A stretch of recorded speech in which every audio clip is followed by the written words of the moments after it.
Aquaman, number 44, Kelly Sue DeConnick writing, Robson Roca on the art.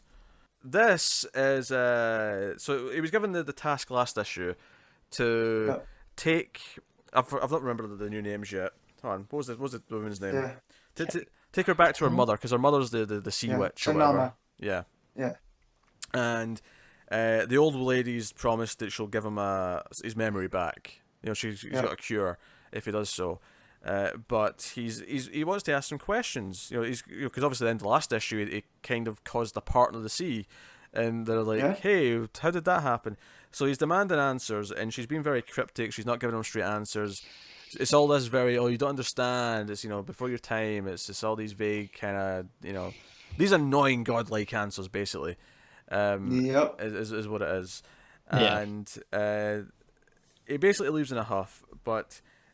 The lady, what's her name again? Callie. Callie, thank you. Kelly. Callie is kind of Or is it Kaylee? maybe it's Kaylee. Whatever. Yeah, but she kind of doesn't want to go. She's kind of like giving Aquaman shit for it. Aruzio, as she calls him. Mauricio. Most of the issue though is is this kind of tribal ritual. Which I like a lot in theory. Mm-hmm. I feel like it goes on a bit too long. It does go on a bit too long. I did like the 3 pages where each of the people you see like their true forms in the flames when they kind of reveal they're actually Yep. these beings. They're They are gods of old different sea Yeah. gods Yeah. Yeah, in different cultures. Because guess who did a deep dive Of to look course. at up each one of them? Tangoria, guy. who looks like a reptile, is my favorite. Oh, that was the last one, wasn't it? Yeah, Tongoroa. Tangaroa. He's the Sorry. Polynesian one. I was familiar with him more. There's at the Tiki Room in Disneyland. He's a character. So Of course. no Tongoroa. Master Agwe. Some sort I'm of trying to remember. African one. Yeah. Yeah, he's like Haitian, Caribbean. So that was pretty cool. Manon McLear would have felt right back home in the lead chart book. Yeah, Ravenbold. Ravenbold. I was thinking that's got to Yeah. be an Irish one. Yeah. The only one I couldn't find was Repune. Repun, the god of sea and bounty. So, but the other ones are all from different cultures. Yeah. Where Kelly Sue did some research. That's all I'm saying. just she did. But like Kamunye, which is the second one, he's a North American, Native American one, and I really read up on that one. And if there was Has a he got comic about that starfish character, head? he's an octopus, right? An octopus is his form. So yeah, I guess. I It's guess just it's throwing me off that he's got legs. Yeah, yeah. So, and then Taylok is a Aztec or a Mayan. But yeah. So, anyways, I like where this is going now because of how Arthur ended up here. Right, it was through Drowned Earth, and in Drowned Earth we had sea gods from other planets coming to invade because of what Arion did, right? To keep them away with Poseidon. And here, you have all of these wherever he's at or where sea gods have been banished to, Yeah. which would mean either he's taken on a presence of a sea god, right? Mm-hmm.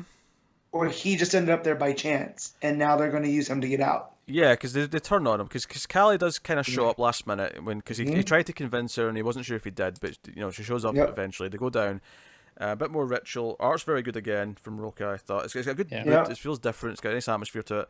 And they turn on him. And the ending of the book is actually they're trying to drown him. And because I don't think he knows he can't drown. I don't think he knows he can breathe underwater. Because I think that's the final page of the issue here. Is he's underwater and he's like, he's because it was the last line here when he says It was the living fear. Yep. Yeah, because he said, I felt like the fire like burning.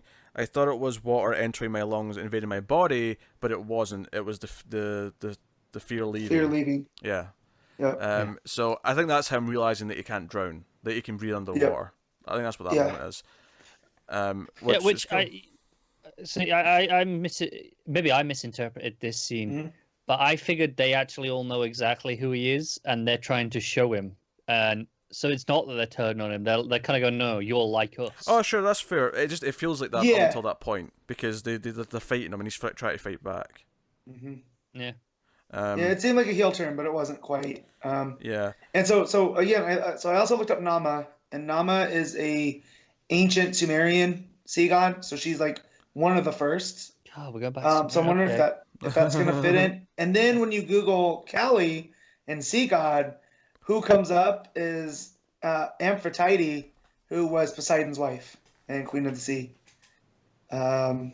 So again, this book is it makes it very hard for me to do work at work when I read this because now I go off on a Google adventure. Yeah, when I'm supposed to be doing other things. Yeah, I'm really conflicted because I like a lot of these ideas a lot more than I do reading it. Like, I love all the stuff it's dealing with and all these themes, all these old gods, but I'm not as into it as I'm reading it for whatever reason. I really enjoyed this still. Yeah, as did I. I loved the art. I did think the ritual went on a little bit too long. It kind of lulled in the middle because of that a little bit, but I love the ending.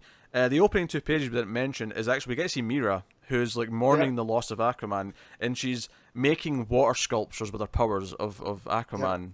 And it hints that she's a little bit more powerful than we've ever thought. What she can do with the water, because she can feel Arthur. So she kind of knows that she doesn't know if she can actually feel him, right? Or if it's her memory. Well, yeah, because it basically says she can make an identical replica of him with water because she's felt him so much and so closely and personal. She knows exactly how the water should be around him. Yeah, she's felt the water run through him, over his skin, all that kind of thing. And because of that, she can form this and I've never seen her do this before. Maybe this is an old thing from an old book that maybe has happened before, but this idea that she could do like perfect artistic representations of someone with the water is kind of a cool idea. Yeah, and basically they're looking to give her a suitor, someone to sit beside her on the throne. We've seen this happen before with his mom. Yeah, they're doing American Idol for her new king. Yeah, and you just know Arthur's going to get back a bit too late. Yeah. And it's like, if it's already married. It's that a-hole Orm, I'm going to be so mad. Orm's not going to be eligible for this. No, Orm's a criminal. Come on. Don't. He's a very sly criminal. Don't count him out. Yeah, no. I enjoyed this issue quite a bit again. I think the last one was just a little bit stronger just because there wasn't that law in the middle for me. But I still thought it was pretty good. So, what are we rating this, Matt? Yeah, I'm giving this an 8. I really, again, Google adventures abound. Any book that can do that, high praise. 6.5. I'll go straight 8 as well. I'll agree with Matt on this one. Straight 8.